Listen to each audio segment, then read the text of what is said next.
कि मेरा हिसाब जो है वो जमीन पे नहीं होता है, मेरा रब मेरा हिसाब करता है। 2014 में किया, 19 में किया और इंशाअल्लाह 24 में भी करेगा। मेरे भाइयों,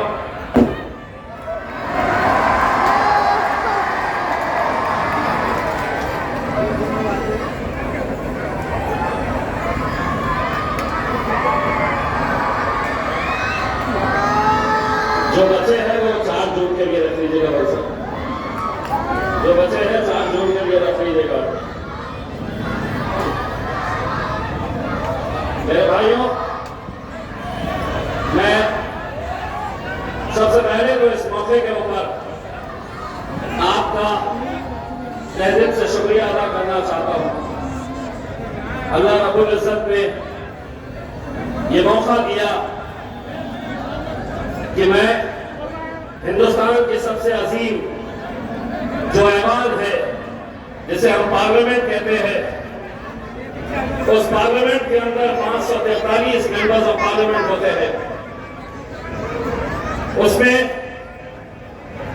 अगर कोई करोड़पति आदमी, चाहे वो अंबानी हो, अडानी हो, टाटा हो, बिरला हो, अगर वो कहे कि मैं हुकूमत को 100 करोड़, 200 करोड़, 500 करोड़, 1000 करोड़ दूंगा और मैं लोकसभा के अंदर आकर बैठना चाहूंगा, तो नहीं मुमकिन है।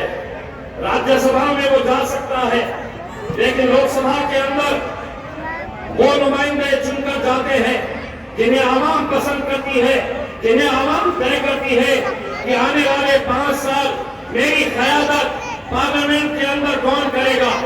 और अल्हम्दुलिल्लाह 2019 में आपने पूरे हिंदुस्तान को एक पैगाम दिया, एक ऐसा पैगाम कि जिस शहर के अंदर, ए बेटा बच्चों खामोश खामोश रहिए, नीचे बैठिए। मैं आपको 4 जून को मौके दूंगा बेटा, खूब लोग डांस करेंगे, आप भी डांस करना, बैठिए। 40 साल पहले 2019 की बात कर रहा हूं मैं, 40 साल पहले इस शहर में आखिरी मुस्लिम मेंबर ऑफ पार्लियामेंट चुनकर गए थे काजी सलीम साहब। ये जितने नौजवान हैं, अपनी हयाती में इन्होंने देखे तक नहीं कि हमारा नुमाइंदा कैसा होता है, लेकिन अल्हम्दुलिल्लाह 40 साल के बाद आप लोगों के इत्तेहाद ने एक पैगाम दिया मुल्क भर में कि अगर हम मुत्तहिद हुए, अगर हम एक ताकत बनकर खड़े रहे, अगर हम इत्तेहाद का सबूत दे, तो हम क्या नहीं कर सकते। एकलौता एक मेंबर ऑफ पार्लियामेंट पूरे महाराष्ट्र से किसी पार्टी ने कोई टिकट ही नहीं दिया।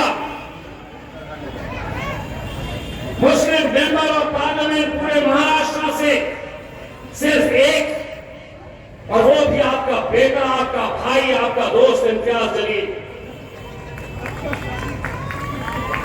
और सिर्फ महाराष्ट्र ही नहीं, मेरे नौजवानों साथियों, ये हमारे लिए शर्म की बात है, ये हमारे लिए शर्म की बात है, हमारी सियासत करने वाले लोगों के लिए शर्म की बात है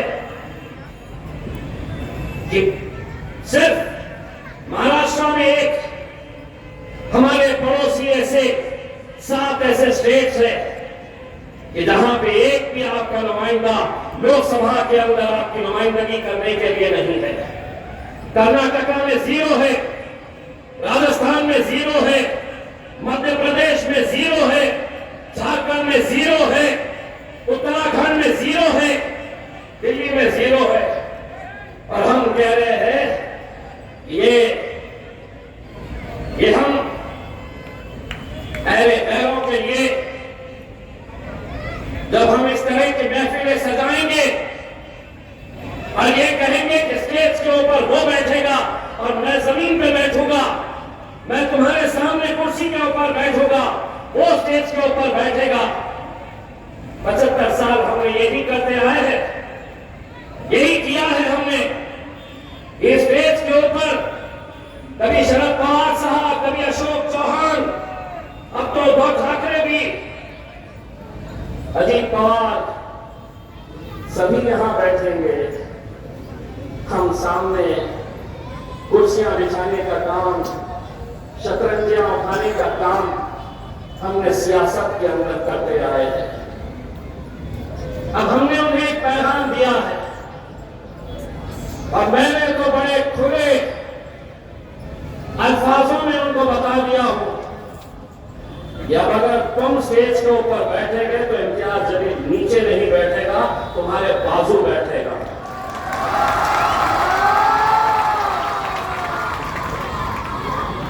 दोस्तों, ये अल्लाह रब्बुल इज्जत का करम है। मैं 12 साल पूना में टेलीविजन चैनल के लिए न्यूज रिपोर्टर की हैसियत से काम करता था।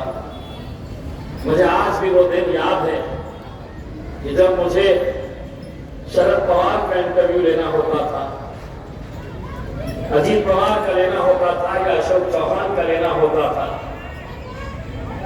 तो वो लोग गेस्ट हाउस के अंदर बैठे, मैं बाहर माइक लेकर खड़ा, इंतजार कि नेताजी कब आएंगे, कब मैं उनका इंटरव्यू लूंगा। लेकिन अल्लाह ने, कहते हैं ना कि तुम अगर उससे मांगो तो वो क्या कुछ नहीं तुम्हें अता कर सकता है।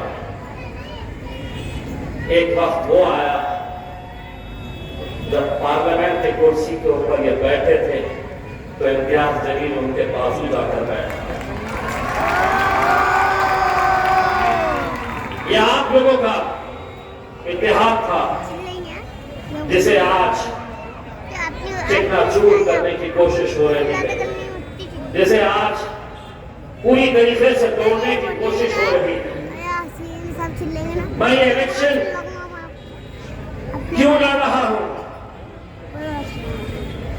क्या मकसद है मेरा?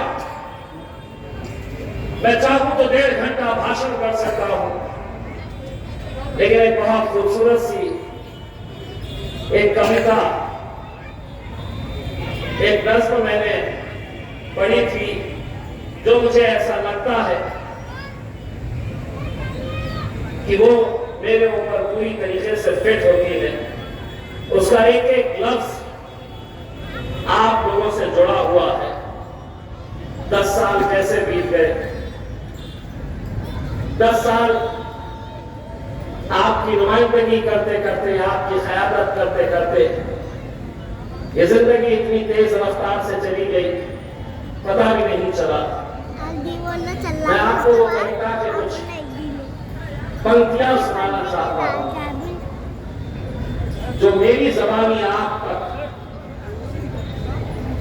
एक पैगाम पहुंचा रही। जब नेता ज्यादा हो जाते हैं तो दिक्कत होती है, या तो नीचे आ जाए या जिस जगह पे खड़े हैं वहां पर लोगों को सुनने दें।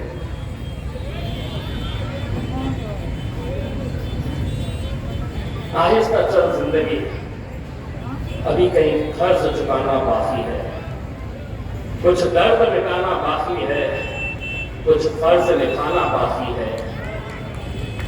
रफ्तार में तेरे चलने से कुछ रूठ गए, कुछ छूट गए। रूठों को मनाना बाकी है, रोतों को हंसाना बाकी है। कुछ रिश्ते बनते टूट गए, कुछ बनते बनते छूट गए। इन टूटे छूटे रिश्तों के जख्मों को मिटाना बाकी है।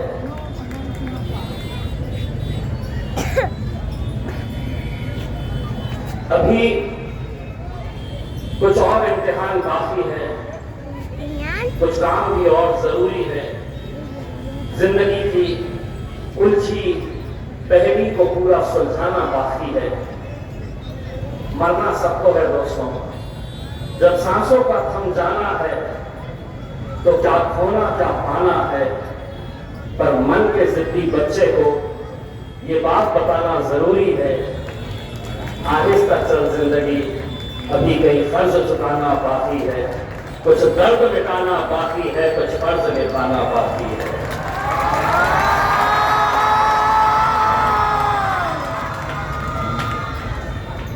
दोस्तों, 19 में जब मैं जीता था तो पूरे मुल्क में इसका जश्न मनाया गया था। मैं दिल्ली जाता, बिहार गया, उत्तर प्रदेश गया, वहां की आवाम मुझसे मिलने आती, देखने आती और यही कहते कि इम्तियाज भाई, हमारी कॉन्स्टिट्यूएंसी से, हमारे शहर से कौन जीत रहा है, हमें कोई लेना देना नहीं था। हम बस एक दूसरे को फोन करके यही पूछते थे कि वो औरंगाबाद वाले का क्या हो रहा है।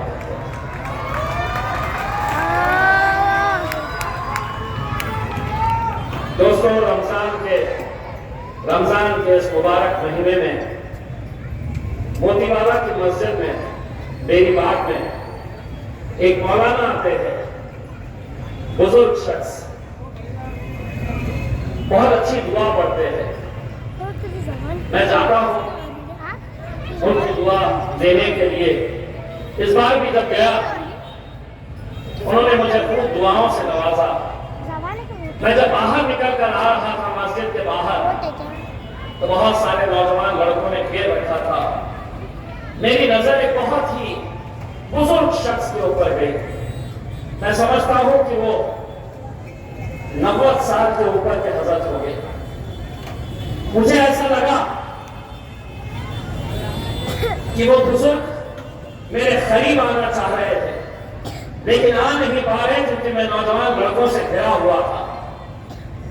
मैंने उन लड़कों को हटाया, उस बुजुर्ग शख्स के पास गया, उन्हें सलाम किया।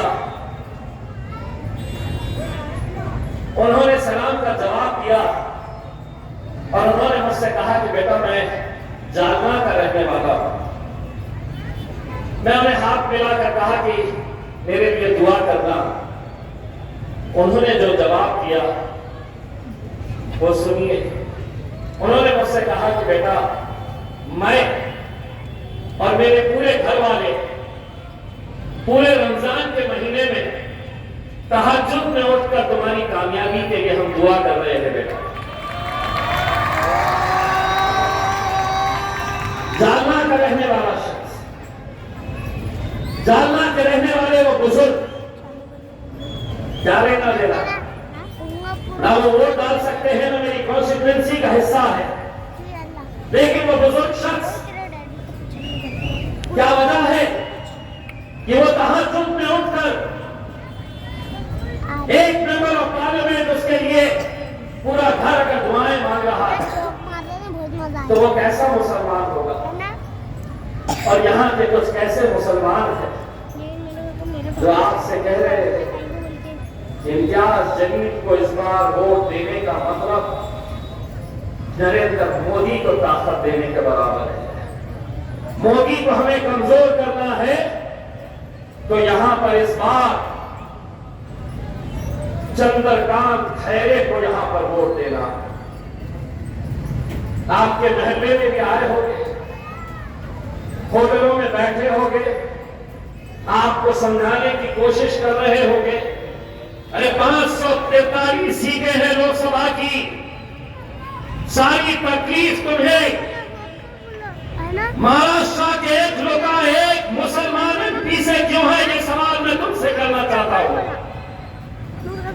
जीत जाओ, पूरे के पूरे 47 तो महाराष्ट्र के जीत के बताओ।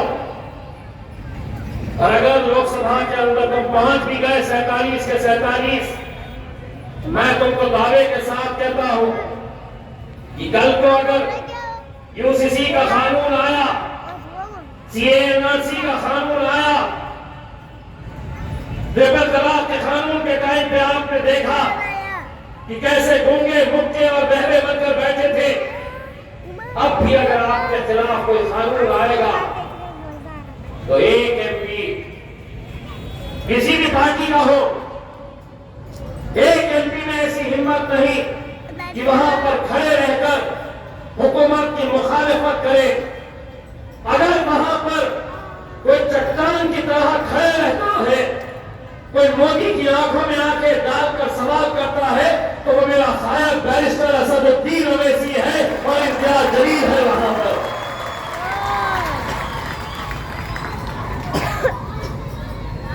शर्म नहीं आती है, शर्म नहीं आती है। बाबरी मस्जिद की शहादत के अंदर जिसने बड़े फख्र से कहा था कि हां, हमने मेरी मस्जिद गिराई है, बयान है उसका, और यहां के मुसलमान उसे कंधे पर बिठाकर मतदान उसे करो।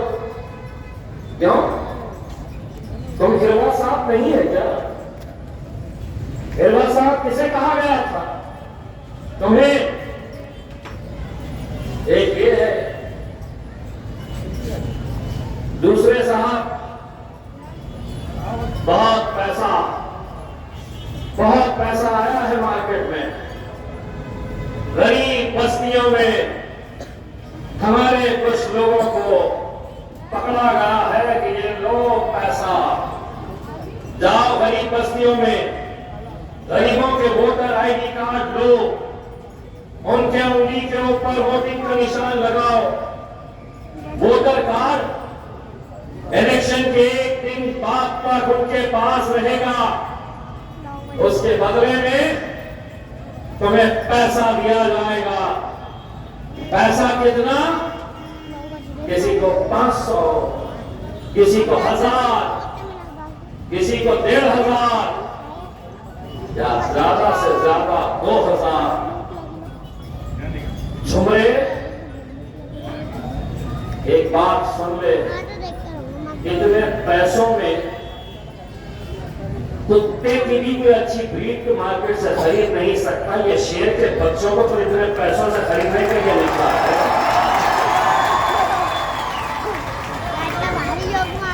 और जो दल्ले ये काम कर रहे हैं, चंद पैसों की खातिर वो अपनी जेब को भर लेंगे, लेकिन इस कौम का सौदा कर रहे हैं। ऐसे लोगों से होशियार रहिए। मैं आपको बताता हूं, इस इलाके के अंदर भी, इस इलाके की बात कर रहा हूं, 13 तारीख के दिन आपको खुद महसूस होगा कि किसने लाया है वो हराम का पैसा, जो यहां पर ये कोशिश करने वाला है कि इसके वोट बढ़ जाए, इनके वोट बढ़ जाए। ऐसी कोशिश कि यहां का माहौल गड़बड़ा जाए ताकि हमारी माएं और बहनें वोट डालने के लिए बाहर न निकले, वोटिंग परसेंटेज कम कराया जाए। आपको नजर रखनी है, 44 साल हो गए हैं। मैं ये नहीं कहता हूं ये जीत इम्तियाज जलील की है या होगी।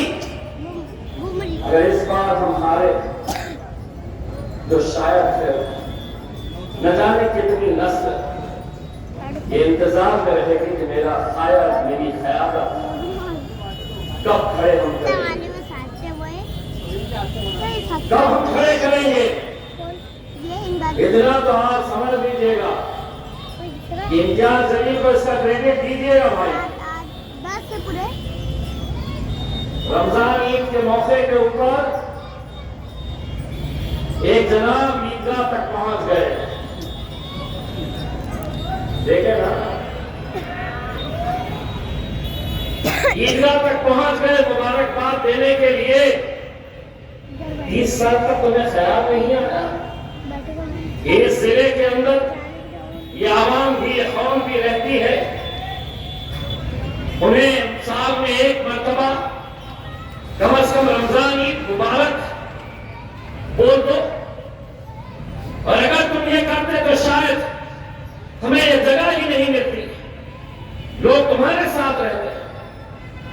लेकिन 30 साल लग गए तुम्हें सिर्फ ईद मुबारक कहने में। नमाज तक हुई, जो ईदगाह आते होंगे छावनी में, मेरे बाजू एक पुलिस ऑफिसर थे, उन्होंने मुझे बताया कि साहब देखेगा स्टेज पे और कौन है। तो मैं नजर डाला तो खैरू जी खड़े थे, उनके पीछे उनके 2-3 पंडवा खड़े थे, बार बार बोल रहे थे साहब पब्लिक आएगी ना तो उनको सलाम करना। अब 30 साल के बाद आया तो उसको समझ में नहीं आ रहा था कहाँ शुरू करना कहाँ खत्म करना। सलाम अलैकुम, सलाम अलैकुम, सलाम सलाम सलाम सलाम सलाम। और अब बात वहीं पे खत्म नहीं हुई। मैंने उनका मोबाइल पे बयान देखा, तो बोला बाप रे तो मौलाना के जैसे बोल रहे हैं। क्या बयान है? मुसलमानों 5 वक्त की नमाज करो, नमाज पढ़ना चाहिए। और यहीं पे भी उनके साथ नमाज पढ़ के तो बाहर निकलते हैं, लोग खड़े रहते हैं, तो हमें क्या करना? ऐसा फूकना बहुत अच्छे। अब इतना ही अगर हो गया है तो ला इलाहा इल्लल्लाह मुहम्मदुर रसूलुल्लाह,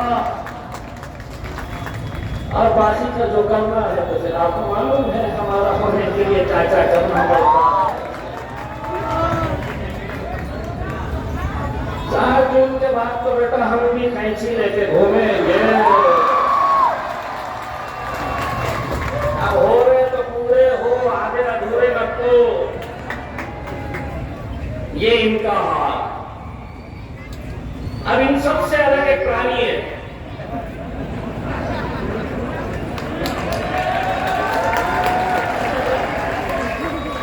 सबको मालूम विचित्र प्राणी कौन है। मतलब वो खैर का क्या हाल है? मेरा आखिरी इलेक्शन दे दो ना, दे दो ना, मेरा आखिरी इलेक्शन दे दो ना। अरे तो फकीरी लगी हुई है, भीख मांगने का वो लगा है। उन्होंने वोटा मांग रहे हैं और ये साहब आके जहां खड़े रह रहे, अपना झोला उठा रहे, ये दे दो दे दो दे दो दे दो। अरे मेरे भाई ये इलेक्शन है, इलेक्शन में ईवीएम में जितने वोट पड़ते उतने ही रहते हैं, बढ़ते नहीं ना।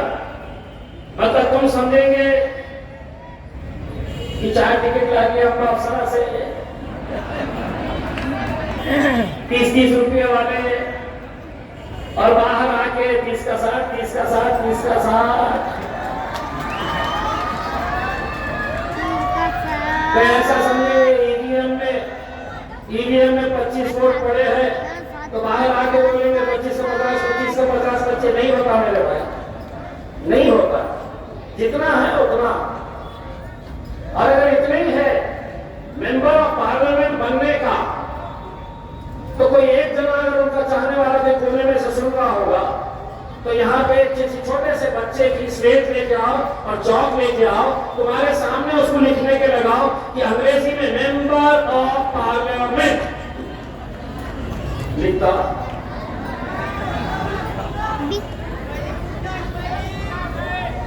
आप लोगों ने मजाक बना लिए है। अरे कानून बनाए जाते हैं, वहां पर कानून तय किए जाते हैं कि नौजवानों के ताल्लुक से क्या कानून बनाए जाएंगे।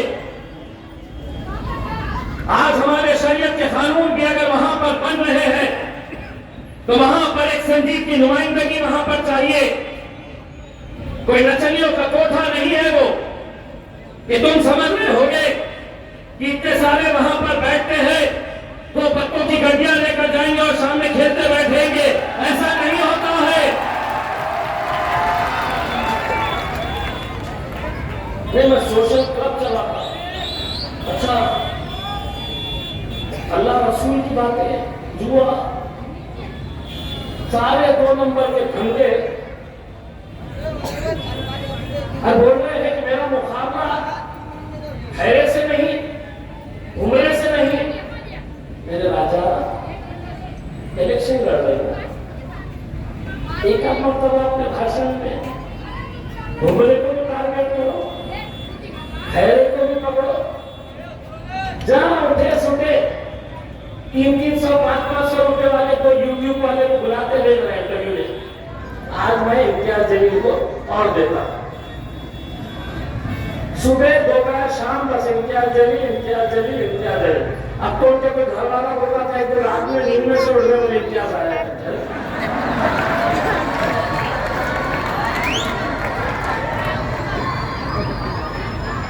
दोस्तों, मैं कुछ बातें इसलिए आपको बताना जरूरी समझता हूं।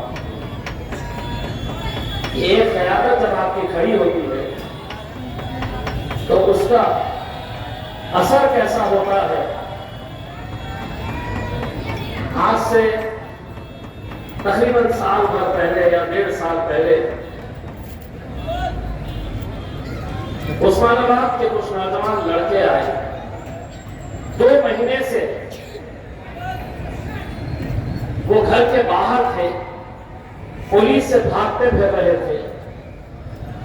क्यों? क्योंकि उन्होंने उस्मानाबाद के किसी चौक के अंदर टीपू सुल्तान, हजरत टीपू सुल्तान की जयंती के मौके के ऊपर उन्होंने एक झंडा लगाया। दूसरे दिन शिवसेना वाले, बजरंग दल वाले, वीएचपी वाले वहां पर गए, वो झंडे को निकाल कर फेंका और उस झंडे की जगह उन्होंने अपना झंडा लगाया। माहौल खराब हो गया, गड़बड़ाने लगा।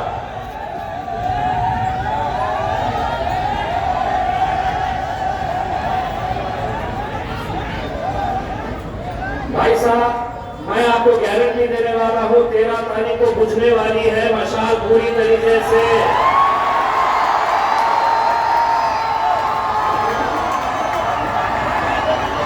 और जो भी साहब उनको लेकर घूम रहे हैं उनको बोलो स्टेज पे लेकर आ जाओ मशाल और फोटो ले लो कि इतने वोट भी हमारे पास काफी है।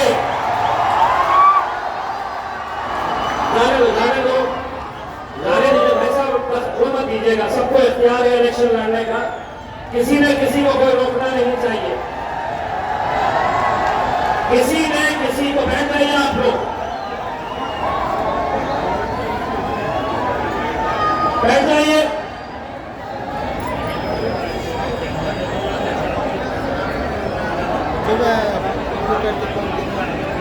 चलिए, कोई गैर नहीं है, हमारा ही कोई दल्ला है जो लेके घूम रहा है।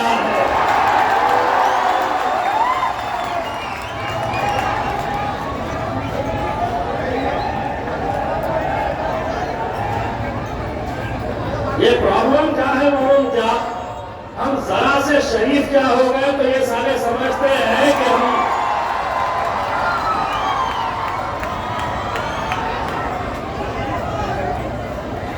यही कहे साहब, यही कहे, चिंता मत करिएगा। मैंने आपको बताया है इसी इलाके के अंदर लोगों ने पैसा लेकर आए हैं। एक जनाब ये गए हैं तुम्हारी कैसी बुझने वाली है और 4 तारीख के तुम्हारे कैसे बजने वाली है ये भी देख लेना।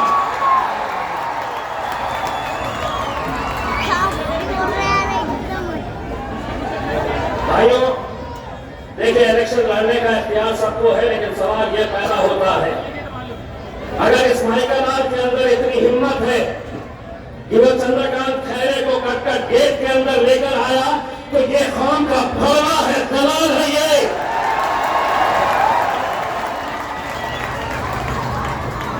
जिसको जो भाषा समझ में आती है समझ ले, और तुम भी रिकॉर्ड कर लो, उसको भड़वा बोला हूं मैंने। कौन की भड़वागिरी करने वाले कोई बहुत गैर नहीं है। हमारे ही अपनों में से कुछ लोग हैं जिन्होंने 40 साल तक मुसलमानों की क़यादत को खत्म करने का काम किया है। कुत्ते के जैसे कुछ हड्डियां फेंक दो, चाटने के ऊपर चले जाते हैं, चाटने का काम करते हैं। अब तो आ गया 13 तारीख को तेरे बाप को भी यहां पर लाके दिखा देना और देखना कटकट गेट की आवाम उसका हाल क्या करती है।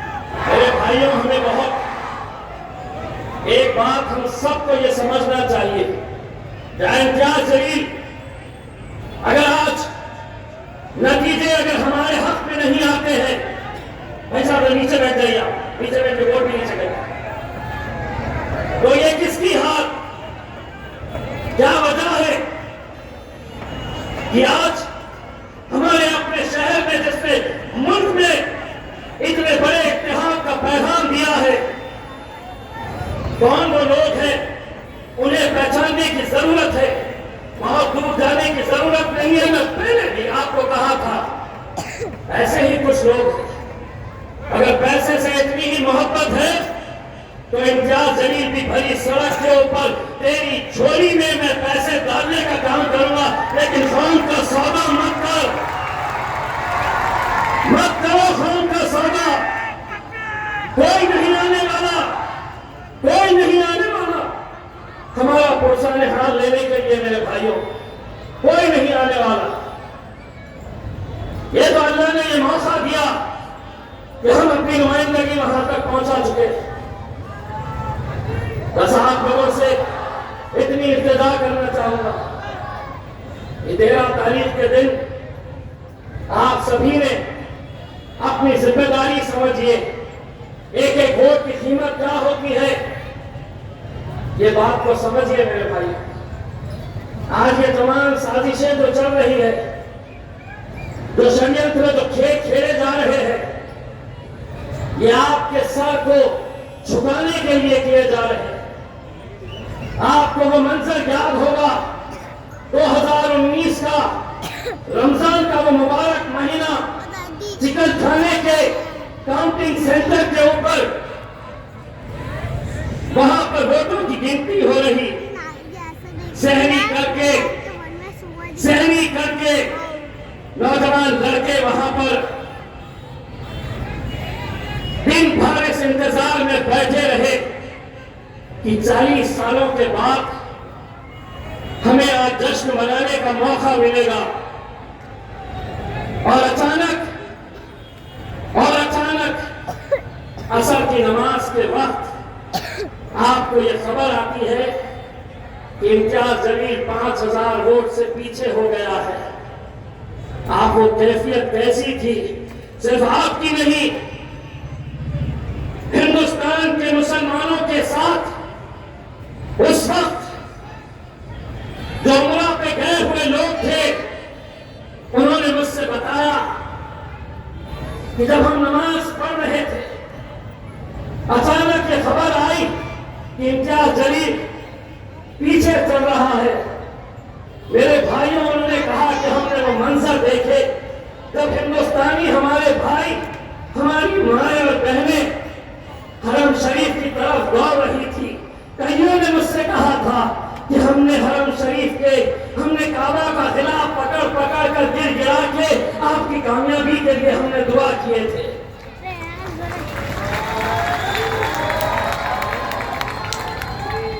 और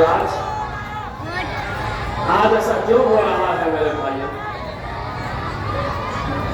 मैं ये नहीं कहता हूं कि मैं अकेला आपकी नुमाइंदगी में तो था नहीं, यहाँ पर 12 साल में बाहर था, क्यों आपने अपनी क़यादत खड़े नहीं कर पाए?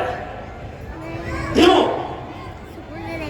2014 के अंदर यही वो लोग थे जिन्होंने इलेक्शन से एक रात पहले अखबार छापे थे, उर्दू में एक अखबार छाप कर नौजवान लड़कों को दिए थे कि जाओ रहमानिया कॉलोनी में, कटकट गेट में, किराड़पुरे में, मेरी बाग में यह अखबार बांटो।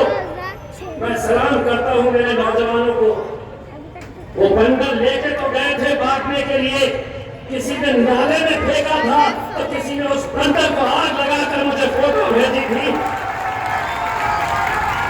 और मुझसे कहे थे कि इम्तियाज भाई हम आपके साथ धोखा नहीं करेंगे करके वो जज्बा था। 2019 के अंदर यही चंडल चौधरी घरों में, अस्पतालों में मीटिंग लगा रहे हैं, अभी भी चल रही होगी। ये फोटो जाएगी तो यकीनन रेट बढ़ने वाला है और पैसा छोड़ना पड़ेगा। यही लोग थे, नहीं आ सकती सीट, आने का सवाल ही नहीं पैदा होता है। कौन देता वोट, कैसे आते, मेंबर ऑफ पार्लियामेंट बनना इतना आसान है क्या? आपको हिसाब किताब बताते, वो हिसाब जमीन पर करते थे। अल्हम्दुलिल्लाह मेरा हिसाब मेरा रब करता है, मेरा अल्लाह करता है। 13 तारीख के दिन, 13 तारीख के दिन, एक दिन आपको मुझे देना है। नौजवानों, हिंदुस्तान की तारीख के अंदर मैं आपको ये गवाही देता हूं कि ऐसा जश्न पूरे हिंदुस्तान में नहीं मनाया गया होगा जो जश्न इंशाअल्लाह औरंगाबाद देखेगा, औरंगाबाद मनाएगा। बस जाते जाते अपनी निशानी पतंग है, 7 नंबर का बटन है। सुबह नींद में फजर से उठने के बाद सबसे पहले अपनी माँ और बहनों का वोट डलवाइए और उसके बाद अपने घर वालों का, अरे उड़ाएंगे भाई, उसके बाद अपने घर वालों का। और इंशाअल्लाह मैं आपको यकीन दिलाता हूँ कि जो फख्र के साथ मैं मीडिया वालों को कहता हूँ मैं 200% आज देखने के बाद मैं कहूंगा कि मैं झूठ बोल रहा था कि 200% मैं जीतने वाला हूँ। आज देखने के बाद मैं कहूंगा कि 500%